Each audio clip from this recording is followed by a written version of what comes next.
አቶ ለይኩን ከወንጀል ነፃ ሆኑ። የዳግም አባት በህይወት እንዳለ ታወቀ። ወይዘሮ ዝናሽ እንግዲህ ደስታቸውን መቆጣጠር ተሳናቸው።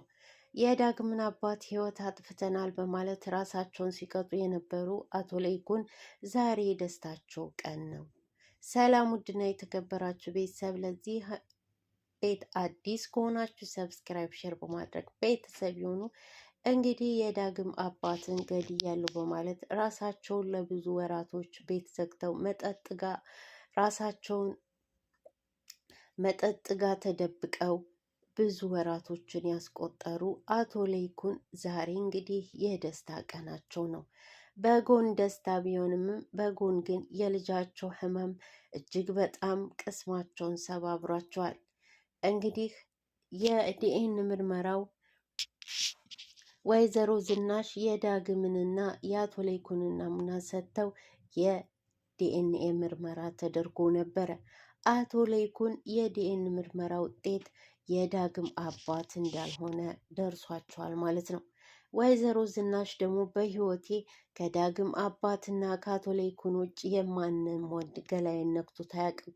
ስለዚህ የዳግም አባት በህይወት አለ ማለት ነው በማለት ራሷን እየጠየቀች መልሳ አው አለ ማለት ነው እያለች ለራሷ መልስ ትሰጣለች። ዳግም እጅግ በጣም ተጸጽቶ ናሆምን ይቅርታ ጠየቀ። ግን ናሆም ራሱ ወንድሜ በጣም ይቅርታ አለው።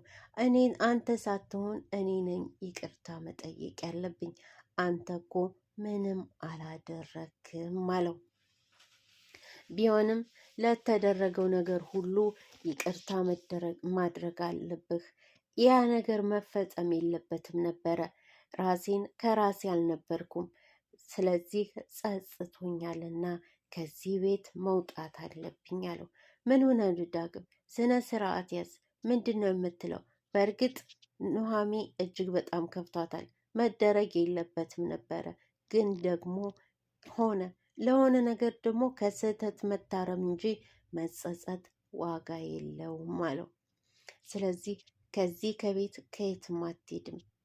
እስከ ዛሬ ድረስ ሳናውቅህ በብቸኝነት የተሰቃየው ይበቃል። አሁን ደግሞ ተዋውቀንና ተግባብተን መለያየት የለብንም አለ። ኤርሚያስ ደውላ ህመሟን ስትነግረው ቀጥታ ወደ ቤት ነበር የሄደው። እቤት ሲሄድ እንግዲህ ናሆም አንተ ደግሞ እዚህ ምን ትሰራለህ ነበር ያለው። መታመሟን ስትነግረኝ ነው የመጣሁት። ኤሚ አዎ እኔ ጠርቼው ነው የመጣው አለች። ልጅህን ሊገሉብህ ስለሆነ አለችው። እንዴ ከአንቺ ህይወት እኮ ልጁ አይበልጥም። አንቺ ስትኖሪ እኮ ነው። ማነው አንተ ተቆርቋሪ ያደረገህ? ስለ ልጁም ሆነ ስለ እሷ ማነው አንተ ተቆርቋሪ ያደረገህ? ምንም ብጠላው የአባትነት መብት ግን አለው አባት እስከሆነ ድረስ አለች ኤሚ። በጭራሽ አንተ ከቤተሰቦቼ ጎን ልትቆም ነው እንዴ? እኔ በህይወት እያለሁ ልጄ ምንም አይሆንምም አለች። ይኸውልሽ የኔ ቆንጆ፣ አንቺ እኮ ስትኖሪ ነው ሁሉም ነገር የሚኖረው። አንቺ ካለሽ ነገ የተለየ ነገር ይመጣል። ስለዚህ የሚሉሽን ሁሉ ቤተሰቦችሽ አድርጊ አላት። እኮ አንተ ተቆርቋሪ ሆነህ ህይወቷን ብስቁልቁል ያደረግከው አንተ መስሎኝ አለ። በእርግጥ አዎ፣ ግን አሁን ያ ነገር ሳይሆን ወደ ልጅቷ ጤንነት እንሄዳለን። መጨረሻውን እንግዲህ የቤተሰቦችሽ ያሉሽን አድርጊ ብሎ አዝኖ ነበር የወጣው። አምራንን መኪና ውስጥ ሲያገኛት ርቧት ስለነበር ምግብ ስትበላ እጅግ በጣም ታሳዝን ነበረ። ብርም ሰጣት። ነገራቶች ሁሉ ተቀይረዋል። የኤሚ መታመም ኤርሚያስን ልብ ገዝቷል። ኤሚ እንግዲህ ሀሳቧን አልቀየረችም። አሁንም ቢሆን ልጄን ነው የምትለው። ዶክተሩ ደግሞ የሶስቱ ናሙና ተወስዶ ናሙናቸው አንድ አይነት ስላልሆነ ከወዳጅም ሆነ ከዘመድም ከቤተሰብም ከሆነ ከውጭ ሰው ናሙና እንዳመጡ መቅነት ተከላ እንዲደረግላት ተናግሯል። በውድ ከሆነ በውድ ወዳ፣ በግድ ደግሞ ካልወደደች ደግሞ በግድ መድኃኒትም ሰጥቶ ቢሆንም ጽንሱ እንዲወርድ ተናግሯል ዶክተሩ። አቶ ለይኩን ወደ እነ ኑሃሚ አባት ቤት ሂዶ እጅግ በጣም አዝኖ ስለነበረ ምግብ ቢያቀርቡለትም ሊበላ ፈቃደኛ አይደለም።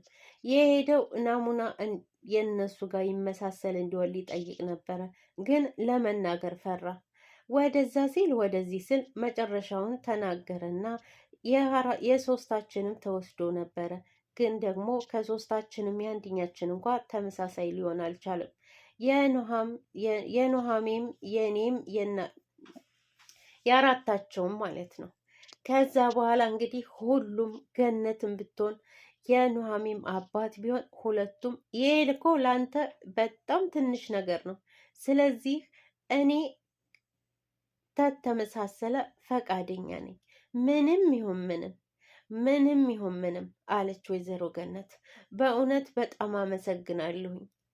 እንዴ ለይኩን ምን እየሆንክ ነው? አንተ እኮ ለኛ ምን እንደሆንክ አታውቅም አለ የኑሃሜ አባት አቶ ተፈራ እንግዲህ በእርግጥ ዶክተሩ አለ ለይኩን ይሄ ነገር በጣም የመቅኒ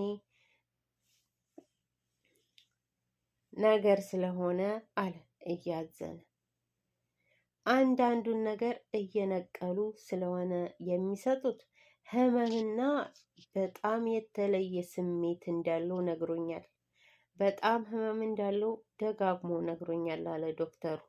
ወይዘሮ ገነት ብድግ አደረገችና ለይኩን ምንም ይሁን አትሰብ አልኩ። በቃ ተነስና ወደ ምርመራው እንሂድ፣ ጊዜ አንፍጅ።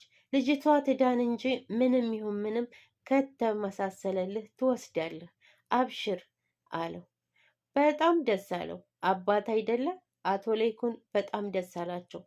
የሚያስቸግራቸውንና ያሳዘናቸውን ነገር ተናገሩ። የጽንሱ ጉዳይ ነው አይደል አለች ኑሃሚን። አዎ ዶክተሩ እሺ ካለች በውድ ይሆናል፣ አለዛ በግድም ቢሆን መርፌ ተሰታ ጽንሱ መውረድ አለበት። እያደገ በሄደ ቁጥር ለህይወቷ አስጊ ነው አለች ብሏል ብለው ተናገሩ። እስኪ እኔ አወራታለሁ አለች። ሁሉም አዝነዋል። ለመስጠት ግን እጅግ በጣም ደስተኛ ናቸው። ወደ ውጭ እንደሚሄድና ከዚህ ከቤት እንደሚወጣ ለወይዘሮ ዝናሽ ናሆም ሲነግራት እጅግ በጣም ተናደደች። ወደ እሱ ሂዳ ለምንድን ነው እንደዚህ ያደረግከው? ወንድሜን በድየዋለሁኝ፣ ኑሃሜን አስገድጀን ቢሆን ሳምኳት ሲላት አንዴ በጥፊ ያለችው። እሷም በኋላ ይቅርታ ጠየቀችውና ተቃቀፉ።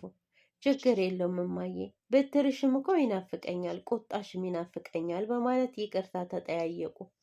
ግን ዳጊ ደግሞ መሄድና መውጣት እንደሚፈልግ ነገራት።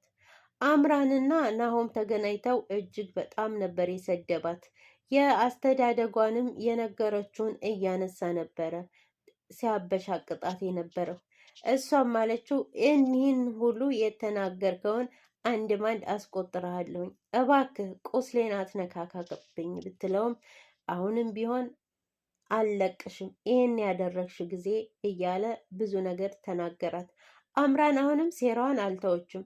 ለዳግም ደውላ እንግዲህ የአባቱን ገዳይ እንደምታውቅና እንደምትነግረው ተቀጣጥረዋል። እሱም ወደ እሷ እየሄደ ነው። የዲኤንኤ ምርመራውም ደርሶ አቶ ለይኩን የዳግም አባት እንዳልሆነ ታውቋል። የሬሳው የምርመራ ውጤትም የዳግም አባት አይደለም፣ አቶ ለይኩንም የዳግም አባት አይደለም። ስለዚህ የዳግም አባት በሕይወት አለ ማለት ነው እያለች ወይዘሮ ዝናሽ እያወራች ነው። ይህ ቤተሰብ በስቃይ ላይ ስቃይ ሆኖበታል አለች።